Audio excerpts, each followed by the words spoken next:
The Israel-Palestine conflict divides and polarizes Africa, and it starts at the very top. Palestine enjoys observer status at the African Union, but Israel's accreditation remains shrouded in doubt and controversy. To emphasize just how deep these divisions run, both inside and outside Africa, a meeting in Cairo, scrambled together to chart a way forward on the current standoff, fell short. This week on the program, we look at how the Israel-Palestine question polarizes and divides Africa, and interrogate Africa's role in finding lasting peace and stability for Israelis and Palestinians. I'm Beatrice Marshall. Welcome to Talk Africa.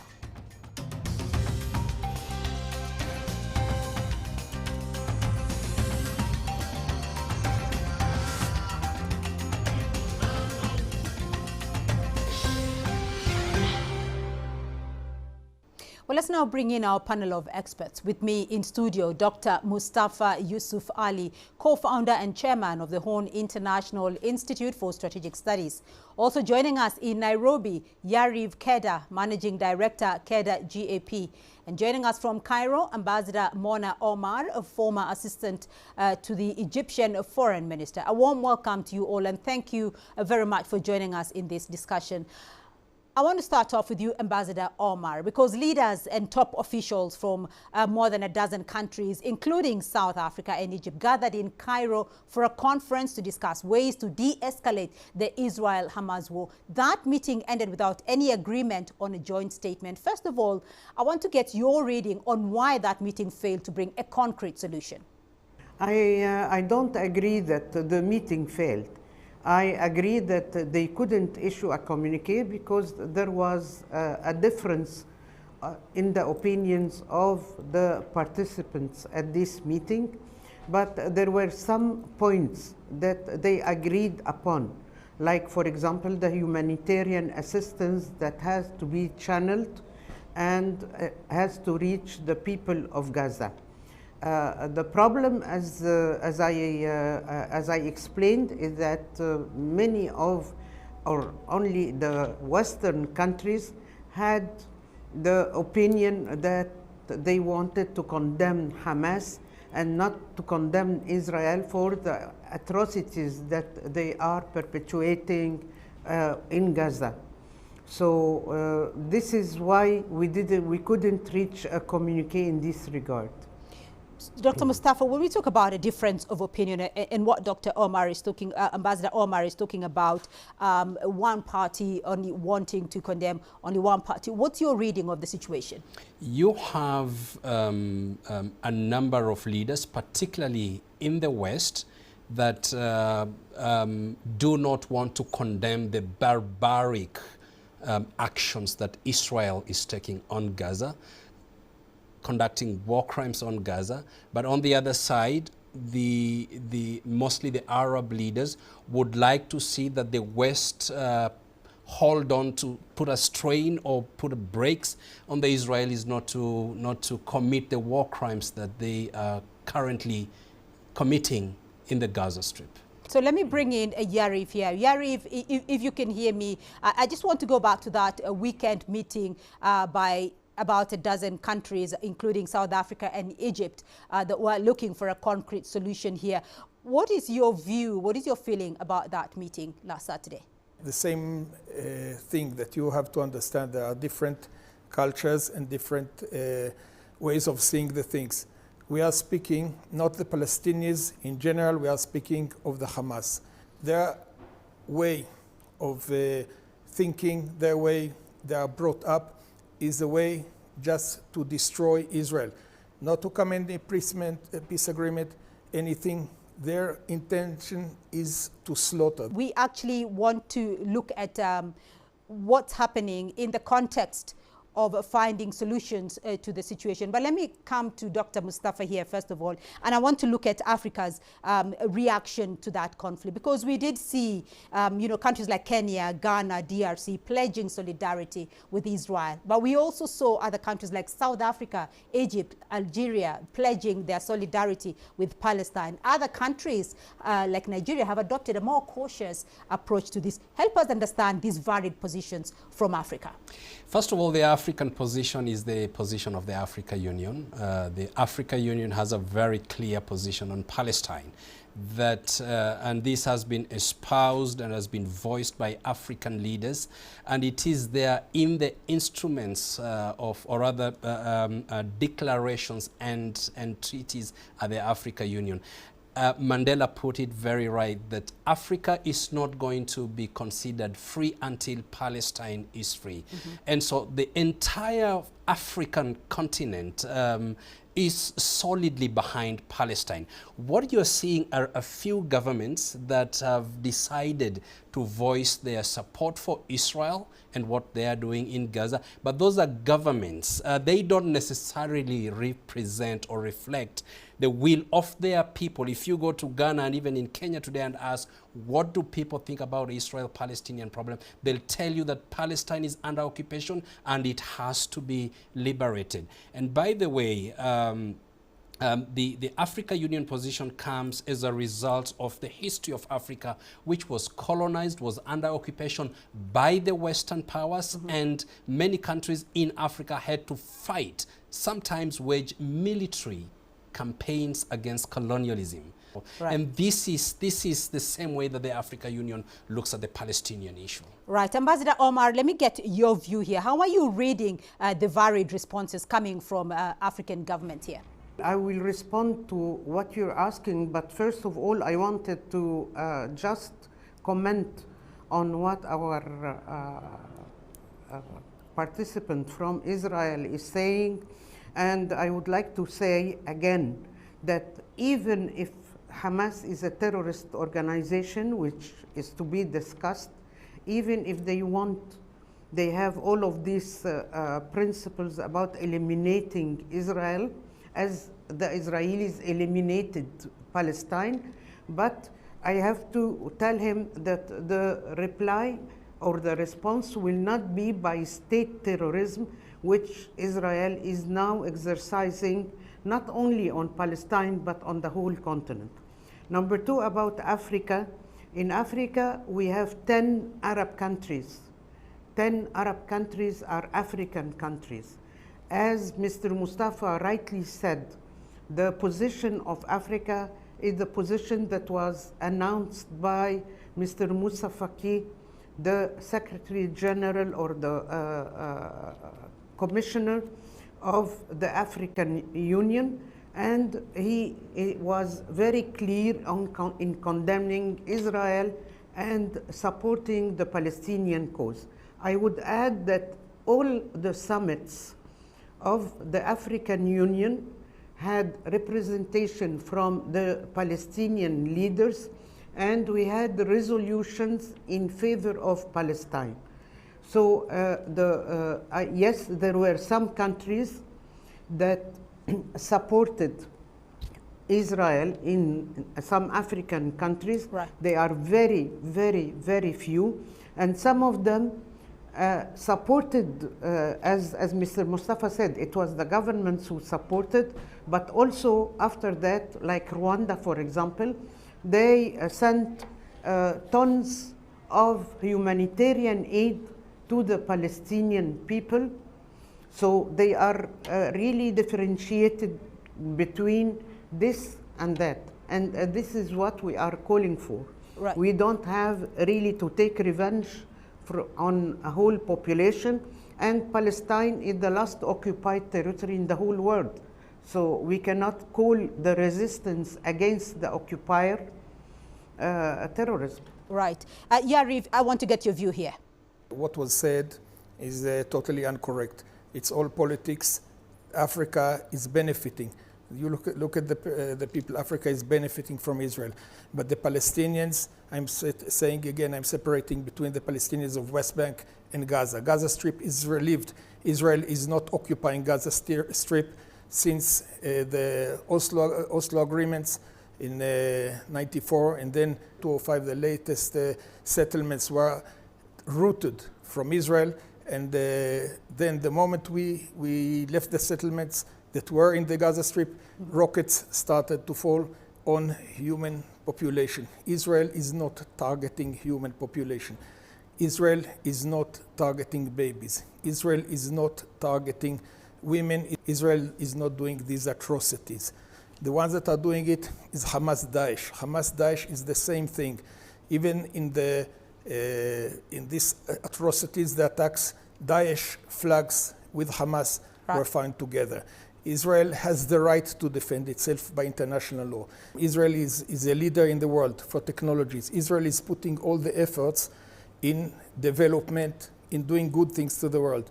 Hamas and many groups, Palestinian groups, extreme groups, are looking only to destroy, only how to destroy people. Our energy, the Israeli energy, is going. So, for instance, training of people in Israel and out of Israel. Having technologies for better improving food security. Israel is doing very many things. Even in Egypt, after the peace accords with Egypt, Israel, many friends of mine, Israelis, came to Egypt, showed many Egyptians how to improve their farming, their agriculture, growing peaches in the desert. Israel is coming with a positive attitude. All right. All the rest is politics. All right, Yariv, I'm going to have to jump in here and hear from the other participants in here, but I do want to keep this conversation about exactly how Africa is benefiting from here. Yes, Mustafa? Yeah, you know, we're not talking about teaching people to grow peaches and oranges.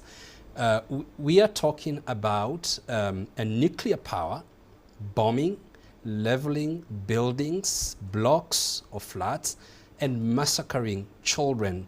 Over 6,000 innocent people's lives have been taken. 2,000 of those are children. I don't think Hamas has killed 2,000 children. Hamas has, whatever Hamas did was very wrong and should be condemned. But, you know, we cannot be comparing a nuclear responsible state of Israel with Hamas, a group that is terrorizing people. These are comparisons that we need to put away and have a discussion. How is it in this century, day and age, that you can have a power like Israel committing war crimes in the Gaza Strip and calls itself a state?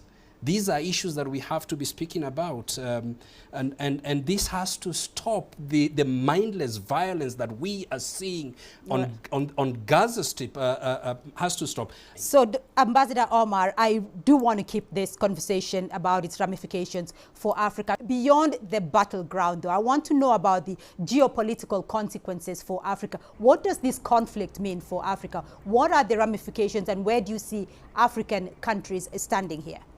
Yes, Israel had some relations with African countries, but they were paid against what the services they were rendering, be it in agriculture, be it in security. We all know about this. Capacity building has been going on in Israel as it has been going on in the whole of the continent by China, by Egypt, by many countries. It's not only the Israelis.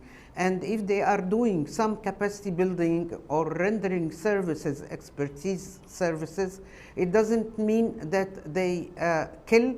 As he said, that they are not targeting children, they are not targeting women. 70% of the 7,000 now killed are women and children. Right. And if they are bombarding hospitals, I want to understand what they are doing. You want to take me back to Africa? Take me back to Africa.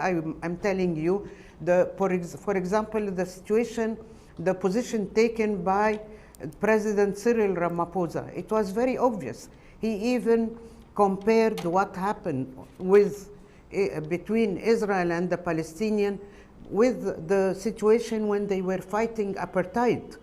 And he said that they understand the suffering of the Palestinian people in this regard. Angola, we have many African countries who stood by the situation of the Gaza Strip. And again, as Mr. Mustafa, and I'm building on what he says, we are not with what Hamas did, but we say that it doesn't mean, it doesn't give them the right to bombard and kill a whole population and give some facts, some things, say some things that are not right. Right. Yariv, your thoughts? First of all the blood of those that civilians that were killed in Gaza Strip, all of it, not even one drop less, is on the hands of the Hamas, of the leadership. And I'll explain. The reason for so is that the Hamas are, as a system, they are using human shields, they are building their headquarters, their military offense, everything under the hospitals, under schools, in apartment buildings, everything. They are hoping and they are praying that Israel will not succeed. Israel has warned the people. Israel is not bombarding without warning. All those people that stayed are people that, after Israel has sent pamphlets, knocked on the roof with the systems, announced by different means to leave the north of Gaza, the Gaza Strip, to go to the south. Why the south? The south, they are safe in the south.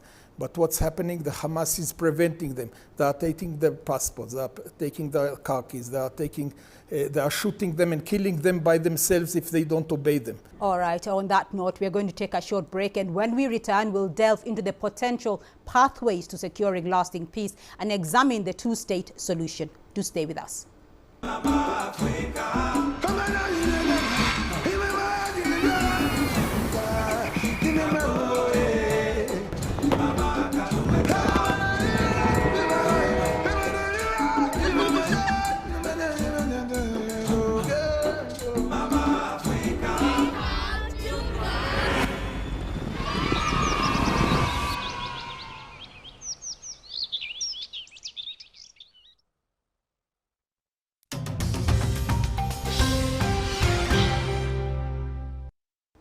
Welcome back to Talk Africa. Let's continue with our discussion. Still with me are in studio Dr. Mustafa Yusuf Ali, also joining us in Nairobi, Yariv Keda, and in Cairo, Ambassador Mona Omar. I want to start off with you, Yariv, because during a meeting with the Secretary General of the League of the Arab States at the Cairo Summit for Peace, Shai Jun, China's special envoy on the Middle East issue, said, and I quote, "Resuming talks for peace on the basis of the two-state solution is the only way to break the vicious cycle of the Palestine-Israel conflict." End of quote. Yariv, what's your comment on that? What's your take? There were already more than 22 attempts since the establishment of the State of Israel. 22 attempts and discussions.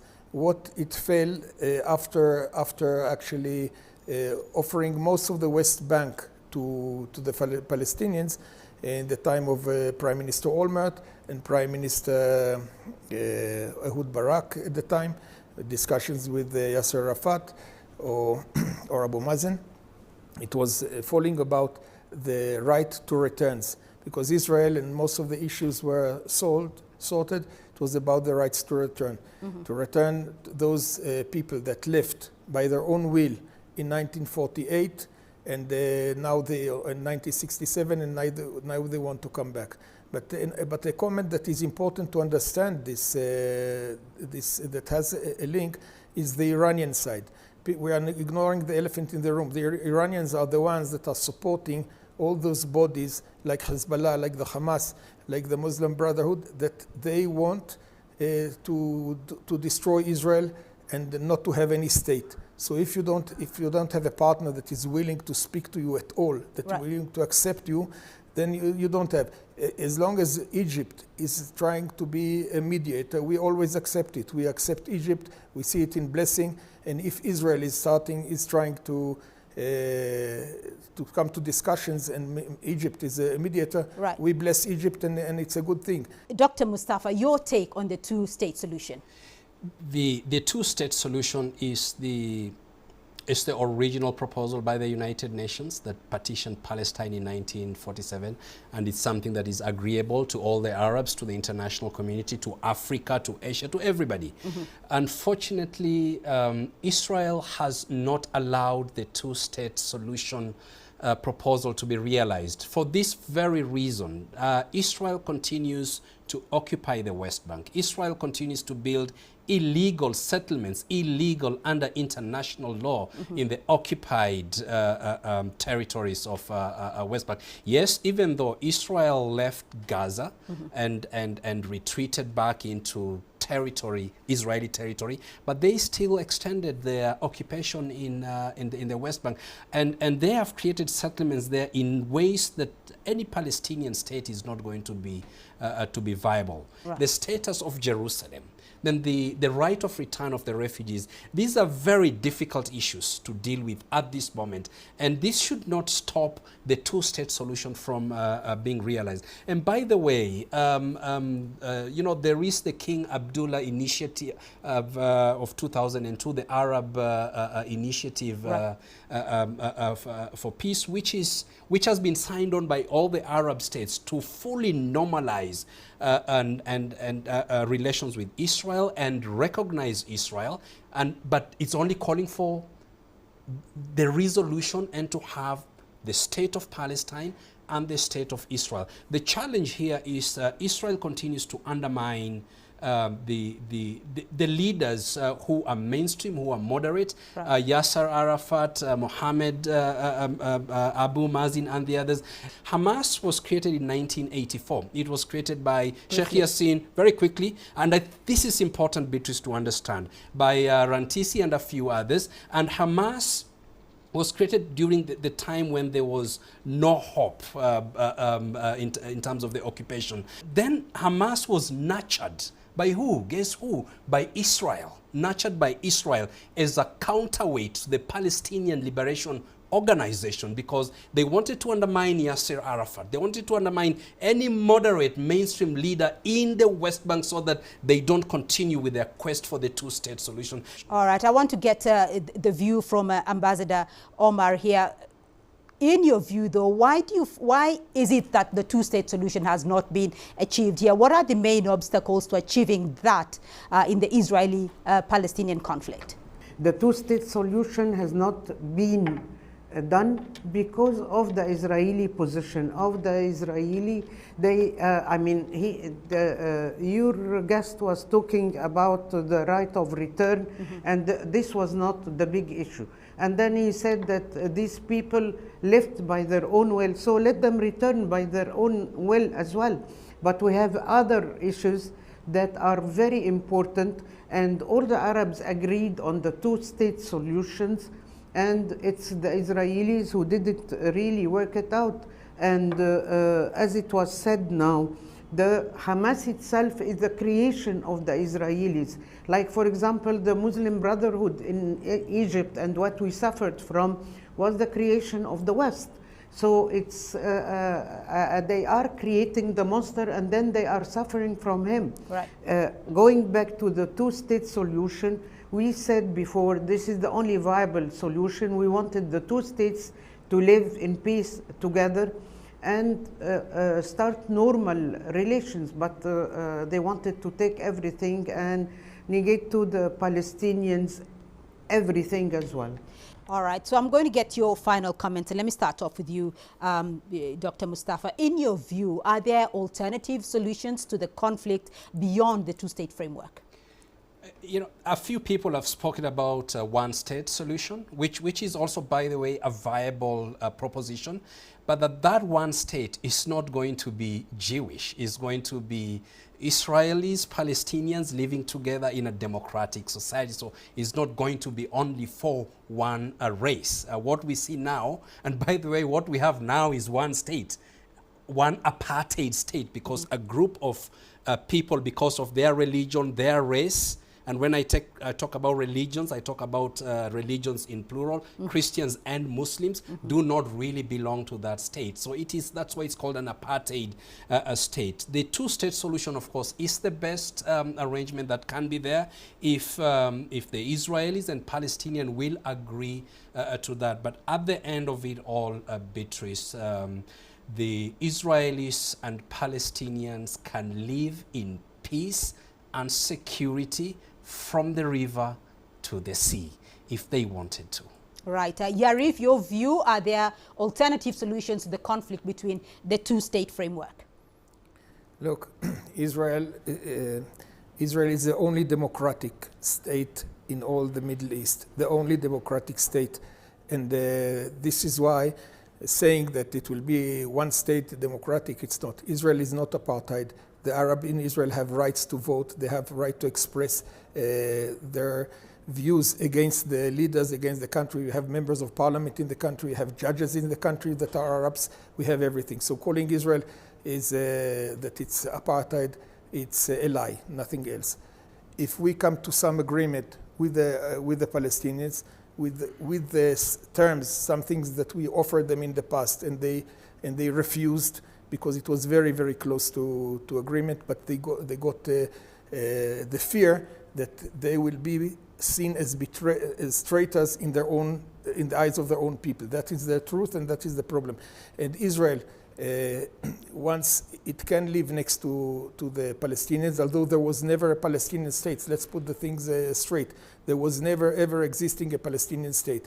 But there was Jordan, and they can live as part of Jordan. This is also, but the Jordanians will not want it. All right, they can have a small state of their own, let's say, if we come to agreement. But as long as Israel is strong, if Israel will not be strong, and Israel should not accept even one child of theirs slaughtered, not one rocket like no other that is flying towards Israel. If this security will be stable, there will be peace between the two sides. All right. The Palestinians with their own territory, and Israel. All right. Ambassador Omar, I want to get your final comment. You have the final word here. In your view, could there be alternative solutions to the conflict beyond the two-state framework? In my opinion, there are no alternative than peace. We all want to live in peace in the area, in the region. This is our aim, and this is what we tried. We tried many, many times. Your guest said that we refused, I mean the Palestinians refused the state that they offered. It is not true. I mean, they offered some very narrow strips, resourceless, that are not, I mean, nobody can make a state or a country from the strips that they offered for the Palestinians. I don't think that the one-state solution is a viable solution for the Israelis. They always refuse this. So at least let them be fair and divide the territory with fairness with the Palestinians, and we all live in peace. But let them first stop the fire that they are now directing towards Gaza and killing civilians from all over. Let them first have a ceasefire, and then we can talk peace. All right. Thank you all very much for that discussion. But that's what we have time for on this edition of Talk Africa. A big thank you to our guests, Dr. Mustafa Yusuf Ali, co-founder and chairman of the Horn International Institute for Strategic Studies, Yarif Keda, MD, Keda GAP, Ambassador Mona Omar, former assistant to the Egyptian foreign minister. Remember, you can be a part of this conversation through our social media platforms on Facebook and X, formerly Twitter, and you can watch this and other editions of Talk Africa on our YouTube playlist. Do join us again next week for more Talk Africa. From me, Beatrice Marshall, and the team here in Nairobi. Until next time, goodbye.